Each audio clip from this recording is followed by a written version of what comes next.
ప్రభునందు ప్రియులారా, ప్రియ దేవుని బిడ్డలారా, మరొకసారి మనం అందరం కలిసి ఈ పరిశుద్ధ దినమున అనగా మే మాసం మొట్టమొదటి పరిశుద్ధ దినమున దేవుని సన్నిధానంలో ఉండి ఆరాధించటకును, ముఖ్యంగా ఈ యొక్క ఆన్లైన్ ఆరాధన చేసుకోవడానికి దేవుడు ఇచ్చిన తరుణాన్ని బట్టి దేవునికి వందనాలు చెల్లిస్తున్నాను. భయంకరమైన పరిస్థితులలో మనం ఉన్నాం కావున ఒకసారి పరిస్థితులన్నింటినీ జ్ఞాపకం చేసుకొని ప్రార్థించుకుందాము. మమ్మల్ని మిక్కిలిగా ప్రేమించిన మా దేగల తండ్రి, నీకు స్తోత్రాలు నాయన. ఆశ్చర్యకరుడవు, ఆలోచనకర్తవు, ఈ సృష్టికి ఆది సంభూతుడవు. మా ప్రభువా, నీ యొక్క సన్నిధానంలో మానవ జాతిని సృజించి నీ యొక్క స్వరూపమందు ఏర్పాటు చేసి నీ ప్రేమిట్లుగా స్వీకరించిన విధానం కొరకు వందనాలు చెల్లిస్తున్నావు. కానీ పాపం ద్వారా వచ్చినటువంటి జీతం మరి మా ప్రభువా, ఈ లోకసమైనటువంటి ఆయాసాలకు లోనవడంలో ఉన్నటువంటి కష్టాలను మేము జ్ఞాపకం చేసుకుంటున్నాం. ముఖ్యంగా కరోనా ద్వారా బాధపడుచున్నటువంటి పరిస్థితులలో నీవైతే మమ్మల్ని కనికరించి నీ సన్నిధానం ఎత్తిపట్టుకుంటున్నందుకు వందనాలు. దీవించండి, ఆశ్రయించండి, నీ సన్నిధానంలో జ్ఞాపకం చేసుకోండి. మేము ఇదిగో యొక్క ఆన్లైన్ ఆరాధన చేసుకుంటుండగా దేవా, దీన్ని వినుచున్నటువంటి ప్రతి ఒక్కరికి, చూస్తున్న ప్రతి బిడ్డకు ఆశ్రయం కలుటకు నీవే సహాయం చేయమని క్రీస్తునామములో వేడుకొంచున్నాం తండ్రి, ఆమేన్. ప్రభునందు ప్రియులారా, మనమందరము దేవుని మహిమపరుస్తూ మరి ముఖ్యంగా ఈ దినం ఏర్పాటు చేయబడినటువంటి సువార్తల పాఠం యోహాను సువార్త 11వ అధ్యాయము 17వ వచనం నుంచి 28వ వచనం గల దేవుని వాక్యాన్ని చదువుకుందాం. యోహాను సువార్త 11వ అధ్యాయము 17వ వచనం నుంచి వాక్యాన్ని చదువుకుందాం. యేసు వచ్చి అది వరకే అతడు 4 దినములు సమాధిలో ఉండేనని తెలుసుకున్నాడు. బేతనియా యెరూషలేమునకు సమీపమై ఉండెను. దానికి ఇంచుమించు కోసుడు దూరం కనుక యూదులలో అనేకులు వారి సహోదరుని గూర్చి మార్తను మరియను ఓదార్చుటకై వారి వద్దకు వచ్చి ఉండరు. మార్త యేసు వచ్చుచున్నాడని విని ఆయనను ఎదుర్కొని వెళ్ళను గాని మరియా ఇంటిలో కూర్చుండి ఉండెను.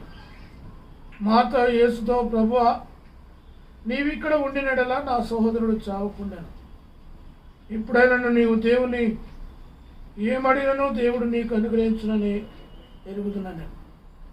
యేసు, నీ సహోదరుడు మరలా లేచునని ఆమెతో చెప్పగా మార్త ఆయనతో, అంత్యదినమున పునరుత్థానమందు లేచునని ఎరుగుతున్నాను. అందుకు యేసు, పునరుత్థానమును జీవమును నేనే. నాయందు విశ్వాసముంచువాడు చనిపోయినను బ్రతుకును, బ్రతికి నాయందు విశ్వాసముంచు ప్రతి వాడును ఎన్నటికి చనిపోడు. ఈ మాట నమ్ముచున్నావా అని ఆమెను అడిగాను. ఆమె, అవును ప్రభువా, నీవు లోకమునకు రావాల్సిన దేవుని కుమారమైన క్రీస్తు అని నమ్ముచున్నాని అతనితో చెప్పాను. ఆమె ఈ మాట చెప్పి వెళ్ళి, బోధకుడు వచ్చి నిన్ను పిలుచుచున్నాడని తన సహోదరి అనే మరియను రహస్యంగా పిలిచెను. ఆమె విని త్వరగా లేచి ఆయన వద్దకు వచ్చాను. యేసు ఇంకను ఆ గ్రామంలోకి రాగా మార్త ఆయనను కనుగొనిన చోటనే ఉండెను కనుక ఇంటిలో మరియతో కూడా నుండి ఆమెను ఓదార్చున్న యూదులు మరియా త్వరగా లేచి వెళ్ళుట చూసి ఆమె సమయోదయ ఏడ్చుట అక్కడికి వెళుతున్నారని ఆమె వెంట వెళ్ళింది.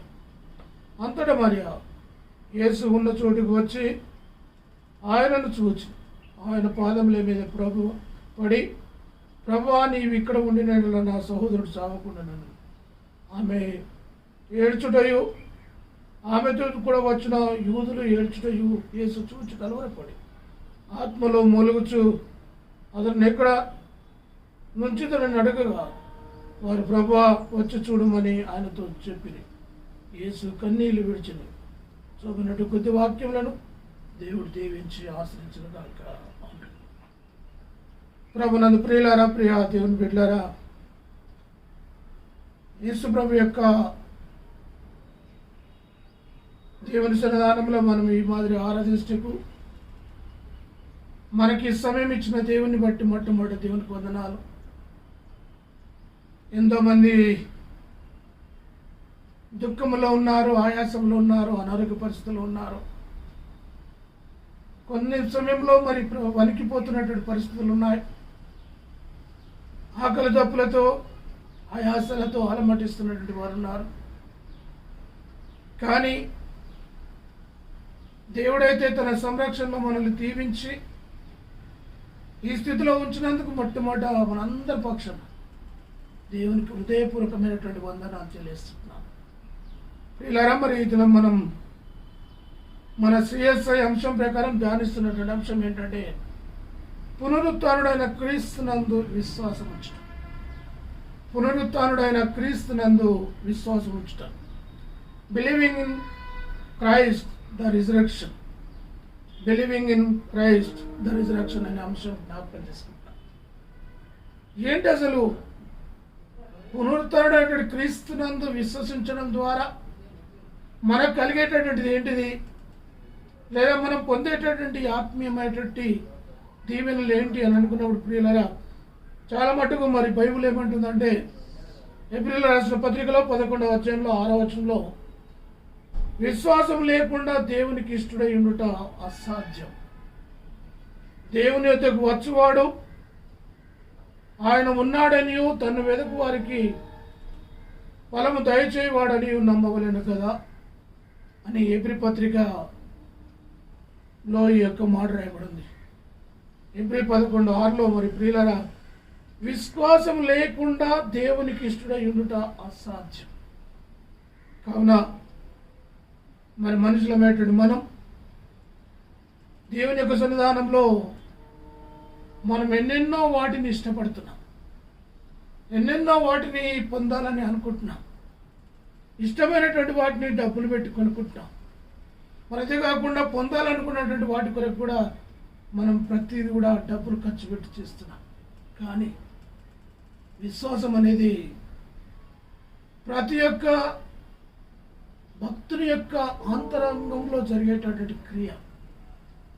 కారణం ఏంటి అని అనుకున్నప్పుడు చాలా మట్టుకు మరి యొక్క విశ్వాసం అనేటువంటి మాట క్రైస్తవ ప్రమాణానికి ప్రవర్తనకు చాలా ప్రాముఖ్యమైనటువంటి.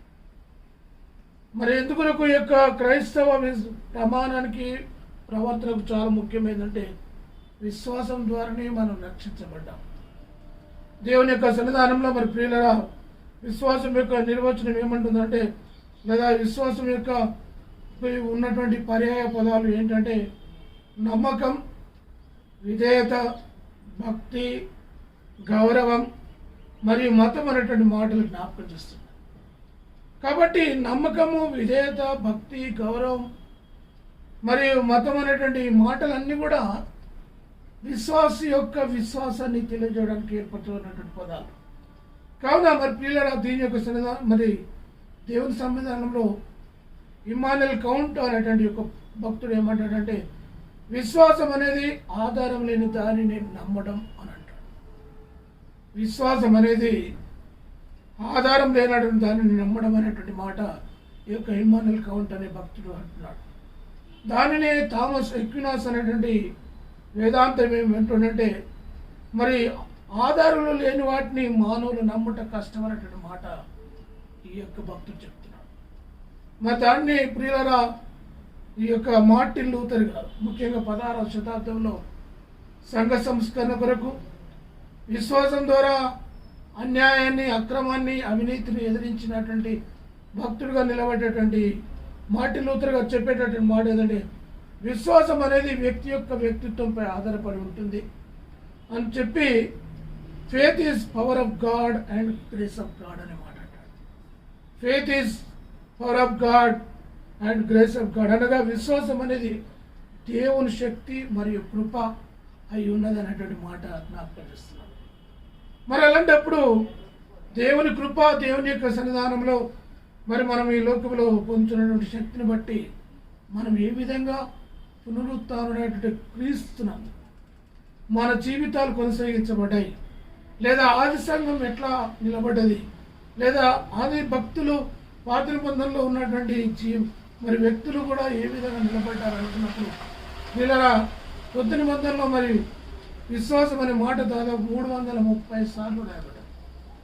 330 సార్లు. మరి పాత నిబంధనలో విశ్వాసం అనే మాట ఎక్కువ కనబడదు, కానీ నమ్మకం అనే మాట కనబడుతుంది. కాబట్టి మరి ఈ మాదిరిగా చెప్పుకుంటూ పోతుంటే విశ్వాసం యొక్క ఉద్దేశాలు ఏంటి అంటే నిరీక్షింపబడి వాటిని కూర్చున్నటువంటి నిశ్చయత, వాస్తవికతను కూర్చున్నటువంటి ఒప్పుకోలు, కార్యాచరణ కొరకైనా దేవుని యందు విశ్వాసం ఉంచడం. మరి 4వది ఏంటంటే దేవుని ప్రత్యక్షత పట్ల మానవాళి యొక్క స్పందన. కాబట్టి నిశ్చయత కలిగి ఉండాలా, ఒప్పుకునేటటువంటి జీవితం కావాలా, దేవుని యందు మన కార్యాచరణ జరిగించేటటువంటి వారం కావాలి. మరి అంతే కాకుండా దేవుని సన్నిధానంలో మానవాళి యొక్క మరి సానుకూలతలకు బట్టి కాకుండా దేవుని చిత్తాన్ని నెరవేర్చడానికి మనం దేవునికి సన్నిధానంలో ఉండాలని జ్ఞాపకం చేయబడుతుంది. అందుని బట్టి మూగదయ్యం పట్టినటువంటి వ్యక్తి, మూగదయ్యం పట్టినటువంటి వాని యొక్క తండ్రి వచ్చి యేసుప్రభుని ఒక మాట్లాడినాడు. మరి ఆ మాట్లాడినప్పుడు ఏమనంటే, అయ్యా నా యొక్క కొడుకును అది ఎక్కడ పడితే అక్కడ పడేస్తుంది, కాబట్టి మరి ఎట్లా చేయాలన్నప్పుడు ప్రియులరా మార్క్స్ సువార్త 9వ అధ్యాయం 23-24 వచనంలో అందుకు యేసు నమ్ముట నీ వలనైతే నమ్మువానికి సమస్తమును సాధ్యమే అని అతనితో చెప్పాను. నమ్ముచున్నాను, నాకు అపనమ్మకం ఉండకుండా సహాయం చేయమని మరి వేడుకున్నాడు. ప్రియులరా ఈ దినం నా దేవుని సన్నిధానంలో మనం కూడా ఇలాంటి పరిస్థితుల్లోనే ఉన్నాం. మనం నమ్మాలనుకుంటున్నాం కానీ చాలా మట్టుకు నమ్మలేకపోతున్నాం. అందుకొరకే మరి యొక్క ఎవరైతే యొక్క మూగదయం పట్టినటువంటి వాళ్ళ యొక్క మరి తండ్రి ఉన్నాడో, నా కుమారుడు స్వస్థపరచమని వచ్చినాడో, ఆయన ఏమంటే అయ్యా యేసుప్రభు చెప్పినటువంటి మాట ఏంటంటే నువ్వు నమ్మితే మాత్రం తప్పకుండా నీ కుమారుడు బాగవుతాడు. కావున నమ్ముట నీ వలనైతే నమ్మువానికి సమస్తం సాధ్యం అనేటువంటి మాట చెప్పగానే ఆయన ఏమన్నాడంటే వెంటనే జవాబు ఏమిచ్చాడంటే, అయ్యా నమ్ముతున్నాను కాబట్టి అపనమ్మకం ఉండకుండా నాకు సహాయించు. అనగా మనుషుని యొక్క జీవితంలో చాలా మట్టుకు అపనమ్మకాలు అనేటువంటి సాతాను యొక్క క్రియలు. కావున మరి వాటిని జయించడానికి పునరుద్ధరణటువంటి క్రీస్తు నీ కొరకు నా కొరకు ప్రాణం పెట్టి తన సన్నిధానం మనకు జ్ఞాపకం చేసి కావాల్సినటువంటి ఆశీర్వాదాలు మనకి ఇచ్చినాడని జ్ఞాపకం చేస్తుంది. కావున ప్రియులరా మొట్టమొదట పునరుద్ధరణటువంటి క్రీస్తు ద్వారా విశ్వసించడం ద్వారా మరి మనము చాలా మట్టుకి లోకంలో ఎంతోమంది ఎన్నో విధాలుగా నిరుత్సాహపడుతున్నటువంటి వారు, ఉద్యోగాలు లేక లేదా తమ యొక్క ఆస్తిపాస్తులు లేక అనుకున్నటువంటి పనులను పొందలేక ఎంతోమంది నిరుత్సాహపడేటువంటి వారి లోకంలో ఉన్నారు. అదే మాదిరిగా మరి సునేమిరాలు కూడా తాను గనురాలు, ఆస్తి ఉన్నటువంటిది, ఐశ్వర్యం ఉన్నటువంటిది, అన్నీ ఉన్నది, కానీ దాని జీవితంలో మరి సంతానం లేదు. మరి పిల్లలు లేక బాధపడుతున్న సమయంలో తాను లోకసమైనటువంటి వైద్య పరిచర్యలు లేదా వైద్య యొక్క పరీక్షలు ఎన్నో చేసుకొని మరి ఉండిండవచ్చు, కానీ చివరికి తన జీవితంలో ఏంటంటే ఒక నిరీక్షణ మాత్రం, విశ్వాసం మాత్రం ఉంది. కారణం ఏంటంటే తాను ధనవంతురాలు అయినప్పటికీ దైవభక్తులు మాత్రం చాలా ఉన్నతమైనటువంటి స్త్రీగా తాను పరిగణించబడుతుందని జ్ఞాపకం చేస్తున్నాను. ఎందుకనగా ఈ యొక్క రాజులు 2వ గ్రంథం 4వ అధ్యాయం మరి 8 నుంచి మనం 18 వచనం వరకు చూసుకుంటే అక్కడ ఈ యొక్క భక్తురాలు తన జీవితంలో మరి సంతానవంతురాలై గొడ్రాలై ఉన్నటువంటి సమయంలో దైవజనుల ఎడల దైవ యొక్క జనుల ఎడల చేస్తున్నటువంటి సేవ చాలా ఉన్నతమైనటువంటి సేవ. మొట్టమొదట తన దైవజనుడు అనగా ఎలీషా ప్రవక్త తన దేశంలో, తన పట్టణంలో లేదా ముఖ్యంగా తన ఇంట్లోనే ఉండడానికి తాను చేసినటువంటి పని ఏంటంటే ఒక మేడ గదిని కట్టించడం, అందులో మంచం వేసి బల్ల పెట్టి పీఠం మరి అంతేకాకుండా దీప స్తంభం ఏర్పాటు చేసి దైవజనునికి ఆతిథ్యం గౌరవం ఇవ్వడం చాలా సంతోషం. కావున ప్రియులరా ఈ దినం లోకంలో ఎంతమంది దైవజనులకు ఆతిథ్యం ఇచ్చి గౌరవిస్తున్నటువంటి వారు. అనగా దైవజనుడు అనగా ఎవరు అంటే దేవునికి మానవునికి మధ్యవర్తిగా ఉన్నటువంటి వ్యక్తి, దేవుని పక్షమున మాట్లాడేటటువంటి వ్యక్తి. దేవుడు ఏది సెలవిస్తే దానిని మరి మానవ జాతికి అందించేటటువంటి వ్యక్తి. కాబట్టి మరి యొక్క సునేమిరాలు చేసినటువంటి పని ఏంటంటే, నాకు ఎవ్వరు లేకపోయినా పర్లేదు కానీ ఇదిగో దైవజనుడు మాత్రం నా ఇంట్లో ఉండడం నాకు ఆశీర్వాదకరం అని చెప్పి గౌరవించి ఆతిథ్యం ఇచ్చి మరి దేవుని యొక్క సన్నిధానంలో ఒక రకంగా దేవుణ్ణి తాను ఆహ్వానించుకున్నాడు. ఇది కనుక గర్భఫలం యెహోవాను గ్రహించి స్వాస్థ్యం అనేటువంటి మాట కీర్తన 127లో మనం చూస్తున్నాం. కాబట్టి మరి ఆ గర్భఫలం పొందడానికి తాను దేవుని సన్నిధానంలో ప్రార్థన చేసినప్పుడు, ముఖ్యంగా ఎలీషా భక్తుడు ప్రార్థన చేసినప్పుడు దేవుడు ఆమెకు ఒక కుమారుని ఇచ్చాడు. కానీ మరి ఆ కుమారుడు మధ్యలోనే మరి చనిపోవడం ద్వారా జరిగినటువంటి పరిస్థితి ఏంటంటే, మరి ఒక రకమైనటువంటి నిరుత్సాహానికి లోనైనటువంటి అనగా అప్పుడే కలిగిన సంతోషం, ఆ సంతోషంతో మరి వెంటనే తాను మళ్ళీ నిరుత్సాహపడడం, ఒక రకంగా పుట్టినటువంటి కుమారుడు చనిపోవడం ద్వారా తనకు చాలా ఆవేదన కలిగింది. మరి ఆ సమయంలో ఆమె దైవజనుడైనటువంటి ఎలీషా దగ్గరికి వచ్చి మరి ఏ విధంగా నిరుత్సాహపడ్డది అని అనుకున్నప్పుడు, రాజుల 2వ గ్రంథం 4వ అధ్యాయం 28వ వచనంలో మరి ఆమె చెప్పినటువంటి మాట ఏంటంటే, రాజుల 2వ గ్రంథం 4వ అధ్యాయం 28వ వచనంలో, ఆమె కుమారుడు కావాలని నేను నా ఏళ్ళవాడనైనా నిన్ను అడిగితినా, నన్ను భ్రమపెట్టవద్దు అని చెప్పలేదా అని అతనితో మనవి చేయగా, మరి ప్రియులారా ఒక రకంగా ఆయాసంతో దుఃఖంతో తాను ఏమంటుందంటే, అయ్యా నేను కుమారుని ఇమ్మని అడిగినానా, అంతేకాకుండా కుమారుని ఇచ్చి నన్ను ఎందుకు సంతోషపెట్టినావు, భ్రమ పెట్టినావు, నాకు లేనిపోయిన ఆశలు కల్పించినావు అనేటువంటి ఒక రకంగా మాటలతో బాధతో ఉన్నటువంటి సమయంలో దేవుని యొక్క సన్నిధానంలో ప్రియులారా మనం కూడా ఎన్నోసార్లు మనం అనుకున్నటువంటి పనులు నెరవేర్చబడపోతే, లేదా మనం మొక్కుకున్నటువంటి మొక్కులు నెరవేర్చబడపోతే, లేదా కలిగినటువంటి వాటిలో నష్టపోతుంటే మనం కూడా ఇలాంటి నిరుత్సాహంలోనే ఉంటాం. కానీ దేవుని వాక్యం మరి మనకు జ్ఞాపకం చేస్తుందంటే ప్రియులారా, మరి యాకోబు పత్రిక 5వ అధ్యాయం 13వ వచనం నుంచి కొన్ని మాటలు చదువుకున్నప్పుడు, మీలో ఎవరికైనా శ్రమ సంభవించినా అతడు ప్రార్థన చేయవలను, ఎవరికైనా సంతోషం కలిగినా అతడు కీర్తనలు పాడలను. కాబట్టి చివరికి ఏంటంటే, విశ్వాస సహితమైన ప్రార్థన రోగిని స్వస్థపరచును, ప్రభు అతడు లేపును, అతడు పాపం చేసిన వాడైతే పాప క్షమాపణ అడుగును. ప్రియులరా, మీలో ఎవరికైనా శ్రమ సంభవించినా అతడు ప్రార్థన చేయాలి. కావున సునేమిరాలు కలిగినటువంటి శ్రమ ద్వారా మళ్ళీ ఎవరు ప్రార్థన చేస్తారంటే ఎలీషా భక్తుడే. చనిపోయినటువంటి నా కుమారుని లేపుతాడు, పునరుత్థానుడైన ప్రభునందు విశ్వాసం ఉంచినాను కాబట్టి మరి తప్పకుండా పునరుత్థానుడైన ప్రభు ఎలాగైతే తాను మరణాన్ని జయించినాడో నా కుమారుడు కూడా మళ్ళీ లేపబడతాడని ఎలీషాని అడిగినప్పుడు, ఎలీషా వెళ్ళి మొట్టమొదట మరి ఈ యొక్క గెహాజీతో తన దండమును పంపినాడు. కానీ అది కాలేదు.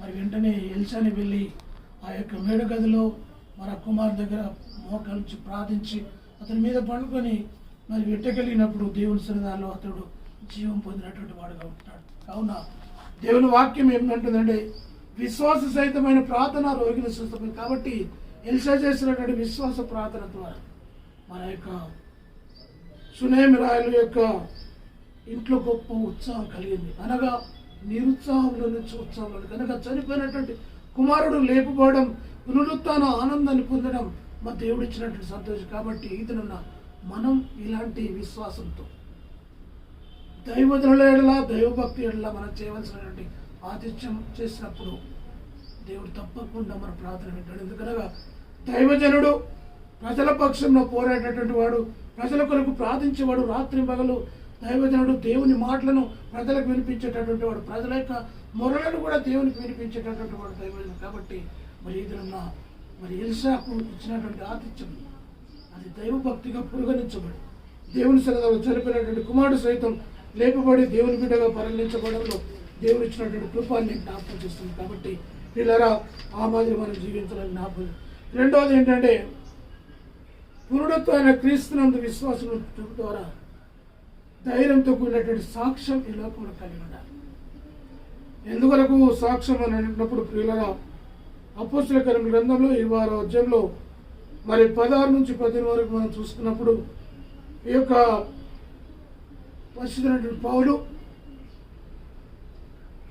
అగ్రిప్ప రాజు ముందట నిలబడేటటువంటి వాడు. అగ్రిప్ప రాజు దగ్గర అప్పటికే ఒక తీర్పు తీర్చబడుతుంది. చెరసాలలో వేయబడ్డాడు. దేవుని వాక్యం బోధించొద్దు, పునరుత్థానం గురించి చెప్పొద్దు, యేసు ప్రభుని ఒప్పుకోవద్దని చెప్పేటటువంటి సమయంలో సన్నిహితుడి సభ మరి అంతా ఉన్నప్పుడు ఈయన మాత్రం దేవుని గురించి చెప్తున్నటువంటి. కావున ఆ యొక్క తీర్పు జరిగి మరి అతన్ని మరణింపజేయాలన్నటువంటి ఉద్దేశం కలిగినటువంటి పరిస్థితులలో మరి యూదులు వాళ్ళంతా కలిసి చేస్తున్నటువంటి పరిస్థితులలో మరి ఆయన చెప్తున్నటువంటి మాట ఏంటంటే, ప్రియులరా అయ్యా, మరి ఒక్కసారి మనం అపోస్తలుల గ్రంథం 26వ అధ్యాయం 16వ వచనం కొన్ని మాటలను జ్ఞాపకం చేస్తాను. నీవు నన్ను చూచిన సంగతిని గూర్చి, నేను నీకు కనబోడు సంగతిని గూర్చి నిన్ను పరిచారకునిగాను సాక్షిగాను నియమిస్తకై కనబడి ఉన్నాను. చీకట్లో నుంచి వెలుగులోనికి, సాతాను అంధకారంలో నుండి దేవుని వైపునకు తిరిగి నాయందరి విశ్వాసం చేత పాప క్షమాపణ పరిశుద్ధపరచు వారిలో సాక్ష్యంగా పొందినట్లు వారి కన్నులు తెచ్చుటకై నేను నిన్ను వారి ఎద్దుకు పంపిస్తున్న. ప్రియులరా, పరిశుద్ధుల పౌలు అగ్రిప్ప రాజు ముందర చెప్తున్నటువంటి మాట ఏంటంటే, అయ్యా, నన్ను దేవుడు ఎందుకు పిలిచినాడంటే, నీవు నన్ను చూచున్న సంగతిని కూర్చుని నేను నీకు కనపరచకు సంగతిని కూర్చుని నిన్ను పరిచారకునిగాను సాక్షిగాని లోపల వస్తున్నా. మరి అలాంటప్పుడు నువ్వు తప్పకుండా దేవుని కార్యం చేయాలి. అంధకారంలో ఉన్నటువంటి వారికి మరి దేవుని వైపునకు, చీకట్లో ఉన్నటువంటి వారికి వెలుగును చూపడానికి నేను సాధనంగా వాడుకుంటున్నాను.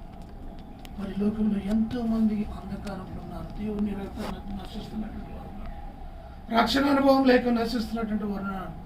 సాతానుతోనూ పాపంతోనూ పోరాడుతున్నటువంటి వారు ఉన్నారు.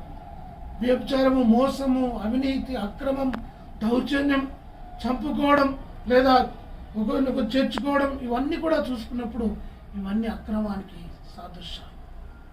మరి ప్రియులారా, ఇలాంటి సమయంలో చీకట్లో బ్రతుకుతున్నటువంటి వారికి ఒక వెలుగు చూపడాలి. ఎలాగైతే పరిశుద్ధ పౌలు సాక్షిగా నిలబడి దేవుని చిత్తంలో నెరవేర్చడానికి సిద్ధపడ్డాడో మరి మనం కూడా ఆ విధంగా సిద్ధపడాలని జ్ఞాపకం చేస్తున్నాను. మరి ఎంతోమంది మీరు నిజంగా దేవుడు నాకు ఇచ్చినటువంటి పని, నేను ఆయన పునరుత్థానం ద్వారా మరి ఆయన విశ్వాసం ద్వారా నేను విశ్వాసిగా ఈ లోకంలో ఆయన కార్యాన్ని చేస్తానని ఎంతమంది రాస్తున్నారు. ఎందుకంటే పరిశుద్ధ పౌలు ఏమంటాడంటే, కొరింథీయులకు రాసిన 2వ పత్రికలో 4వ అధ్యాయంలో 5వ వచనంలో ఒక మాట అంటాడు.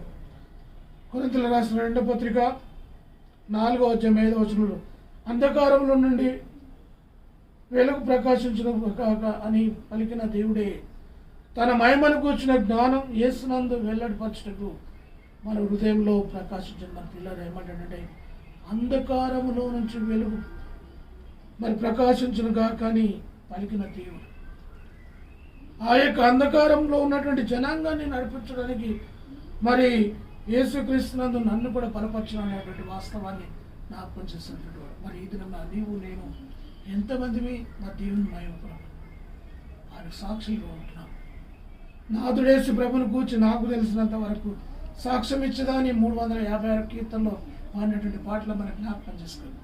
మరి అగ్రిప్ప రాజు అనగా ఒక సన్నిహితుని సభ ముందట, అంతేకాకుండా రాజు ఎదుట ధైర్యంగా సాక్ష్యం చెప్తున్నటువంటి పౌలు లాగా మన జీవితం ఉందా? ఎందుకనగా దేవుని యొక్క రాజ్యం ఏంటంటే పురికి పందలు దేవుని రాజ్యానికి పనికిరాలని, అంతేకాకుండా దేవుని యొక్క సన్నిధానంలో ఈ లోకమైనటువంటి వాళ్ళు మరి లోకంకే అంకితం అవుతున్నటువంటి వాస్తవానికి కావున ప్రియులరా, దేవుని సన్నిధానంలో మరి జ్ఞాపకం చేస్తున్నటువంటి మాటలు ఏంటంటే, పరిశుద్ధ పౌలు అంటాడు అపోస్తలుల గ్రంథంలో 13వ అధ్యాయం 30-31 వచనంలో, అపోస్తలుల కార్యంలో 13వ అధ్యాయం 30-31 వచనంలో, అయితే దేవుడు మృతుల నుండి ఆయన లేపెను, ఆయనను గలిలయ నుండి యెరూషలేమునకు తనతో కూడా వచ్చిన వారిని అనేక దినములు కనబడెను. మరి వారు ఇప్పుడు ప్రజల ఎదుట ఆయన సాక్షులైనారు. కాబట్టి ఎంతోమంది సాక్షులుగా ఉంటున్నటువంటి సమయంలో మరి మనం కూడా పౌలులాగా ధైర్యంగా నిలబడి రాజు ముందడి సైతం తన యొక్క జీవితాన్ని అర్పించడానికి చంపిన పర్లే, ఏమైనా చేసిన పర్లే, ఆయన కొరకు అర్థదాక్షరాలకు సిద్ధంగా ఉన్నటువంటి పౌరులాగా మన జీవితంలో ధైర్యంగా ఉంటున్నాము. ఒక్కసారి జ్ఞాపకం చేసుకొని ఆయన మహిమ కొరకు నిలబడాలని జ్ఞాపకం చేస్తాం. చివరిది ఏంటంటే, యేసుక్రీస్తునందు విశ్వాసం ద్వారా నూతన జీవం. ఎందువరకు నూతన జీవం అంటే, మరి ప్రియులరా, యేసుప్రభు లాజరు చనిపోయిన సమయంలో మరియ మార్తలు దుఃఖంతో ఉన్నారు. తన తమ్ముడు చనిపోయినటువంటి బాధలో వాళ్ళు వేదనతో ఉన్నారు. యూదులు వచ్చి వాళ్ళని పరామర్శిస్తున్నారు. కానీ నిజంగా వాళ్ళ తమ్ముడు కావాలనేటువంటి తపన కలిగినటువంటి వారుగా అక్క చెల్లెళ్ళు వారు ఎదురు చూస్తున్నారు. మరి ఆ మాట యేసుప్రభుకు తెలియజేస్తున్నారు. కాబట్టి యేసుప్రభు ఆ యొక్క మాట విని బెతనియకు వచ్చి మరి వచ్చినటువంటి సమయంలో రాగానే మార్త ప్రభువుని ఎదుర్కొని ఒక మాట అయ్యా, నీ ఒకవేళ ఉండినట్లు నా తమ్ముడు చావు. మరి ఆ మాట అన్నప్పుడు మరి యేసుప్రభు చెప్పినటువంటి మాట ఏంటంటే పునరుత్థానమును యొక్క యోహాను సువార్త 11:25 వచనంలో ఏమంటాడంటే, అందుకు యేసు పునరుత్థానమును జీవమును నేనే, నా యందు విశ్వాసం ఉంచువాడు చనిపోయినను బ్రతుకును, బ్రతికి నా యందు విశ్వాసం ఉంచు ఎన్నటికి నేను చనిపోడు. ఈ మాట నమ్ముచున్నావా అని ఆమెను అడిగినాను. మరి పిల్లరా చెప్పినటువంటి మాట ఏంటంటే, నా యందు విశ్వాసం ఉంచినటువంటి వాడు చనిపోడు. అనగా యేసు క్రీస్తును పునరుత్థాన క్రీస్తునందు విశ్వాసం ఉంచడం ద్వారా నూతన జీవితం కలుగుతుంది అన్నటువంటి నిత్య జీవం కలుగుతున్నటువంటి వాస్తవం మనకు జ్ఞాపకం చేయాలి. కాబట్టి ఆ నూతన జీవితం ఏంటంటే చనిపోయినటువంటి లాజరును లేపడం. మరి నీ దేవుని యొక్క సన్నిధానంలో మరి అక్కడ నమ్ముతున్నావా అని అడిగినప్పుడు మార్త చెప్పినటువంటి మాట, ప్రభువా నమ్ముచున్నాను, నమ్ముట నీ వల్లనే నమ్ము అని సమస్తమును సాధ్యమైనటువంటి మాట.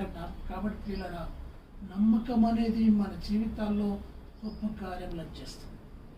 మరి యేసుప్రభు కూడా లాజరు యొక్క సమాధి దగ్గరికి వెళ్ళి కన్నీళ్ళు విడిచినాడంటే ఆ కుటుంబాన్ని ఎంత ప్రేమించినాడు, లేదా ఆ కుటుంబానికి ఉన్నటువంటి ఆప్యాయత మరి ఎంతగా తన యొక్క జీవితంలో మరి ఆ యొక్క కుటుంబం ద్వారా మేలు పొందినాడు, లేకపోతే ఆ మేళ్లను వారికి ఇచ్చినటువంటి ఆతిథ్యాన్ని తలంచుకొని ఎంతగా ఆయన తన కుటుంబంలో ఒకరిగా భావించుకున్నాడు. కాబట్టి పిల్లలు అందుకొరికి తన పునరుత్థానం ద్వారా వారు లాజరుకు ఒక నూతన జీవితం ఇచ్చి దేవుని బిడ్డగా స్వీకరించి లాజరు లెమ్మని చెప్పినటువంటి సమయంలో ఆయన లేచుకొని పరిగెత్తున్నాడు. కాబట్టి ఈ దినం మరి మన జీవితంలో కూడా నూతన జీవితం కలగాలంటే మనం చేయవలసినటువంటి పని ఏంటంటే ప్రియులారా, దేవుని యొక్క సన్నిధానంలో మనం చేయవలసినటువంటి పని ఏంటంటే యోహాను రాసినటువంటి మొదటి పత్రిక 5వ అధ్యాయం 11వ వచనంలో ఏముందంటే, 10వ వచనంలో దేవుని కుమారి యందు విశ్వాసం ఉంచువాడు తనలోనే ఈ సాక్ష్యం కలిగి ఉన్నాడు.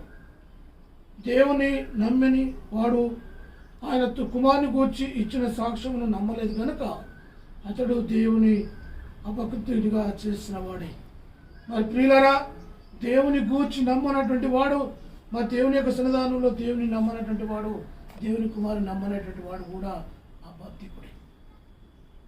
యేసుప్రభు పునరుత్థానుడై లేచినాడని ఎవరైతే విశ్వాసం ఉంచుతారో ఆ విశ్వాసం ఉంచినటువంటి వారికి దేవుడు ఇచ్చినటువంటి గొప్ప భాగ్యం ఏంటంటే ఆ సాక్ష్యం ఏమనగా దేవుడు మనకు నిత్య జీవమును మరి అనుగ్రహించినాడని, మరి ఆ యొక్క నిత్య జీవం ఎక్కడుందంటే జీవము దయచేశానని, ఆ జీవం ఆయన కుమారుడు అయినటువంటి యేసుక్రీస్తునందు ఉన్నదన్నటువంటి వాస్తవాన్ని మరి యోహాను రాసిన మొదటి పత్రికలో 5వ అధ్యాయంలో 10వ వచనం 11వ వచనం రాయబడి. కాబట్టి దేవుని కుమారుని అంగీకరించేవాడు జీవము గలవాడు, దేవుని కుమారుని అంగీకరింపనివాడు జీవం లేనివాడు మా జ్ఞాపకం. కాబట్టి ఎంతమంది అంగీకరిస్తున్నారు, ఎంతమంది అంగీకరించడం లేదో ఎవరి వ్యక్తిత్వానికి వారిని వదిలిపెడుతున్నాం. కావున ప్రియులరా, ఒక్కసారి జ్ఞాపకం చేస్తాం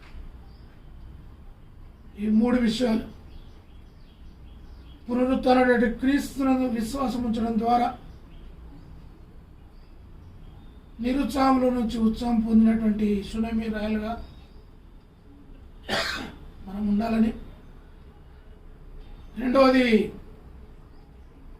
సౌలుగా ఉన్నటువంటి పౌలుగా మారి క్రీస్తు కొరకే ధైర్యంగా నిలబడి అగ్రిప్ప రాజు దగ్గర ధైర్యంగా సాక్ష్యం ఇచ్చి అసాక్షి అయినటువంటి పౌలు లాగా మనం జీవించాలని, చివరిది మరియా మార్తల యొక్క విశ్వాస జీవితంలో తన తమ్ముడైనటువంటి లాజరు బ్రతికించబడి నూతన జీవితం పొందడంలో, నిత్య జీవం పొందడంలో దేవుడు కృపనిచ్చినాడని జ్ఞాపకం చేసుకో. ప్రభువా, నేను కూడా ఆ విధంగా ఉండడానికి సహాయం చేస్తాను. నా పాపాలను క్షమించి నా లోపల ఉన్న దుస్తలను దూరపరిచి నీ పునరుత్థానం యొక్క జీవితం నందు విశ్వాసం ఉంచి మేమందరం నీ ప్రేమలో ఉండడానికి మాకు సహాయం చేయము. ప్రతి ఒక్కరూ హృదయపూర్వకంగా ఈ మాటలను జ్ఞాపకం చేసుకోవాలి. మనమందరం తలలు వంచి దేవుని సన్నిధిలో ప్రార్థన చేసుకోవాలని మనం చేస్తాం.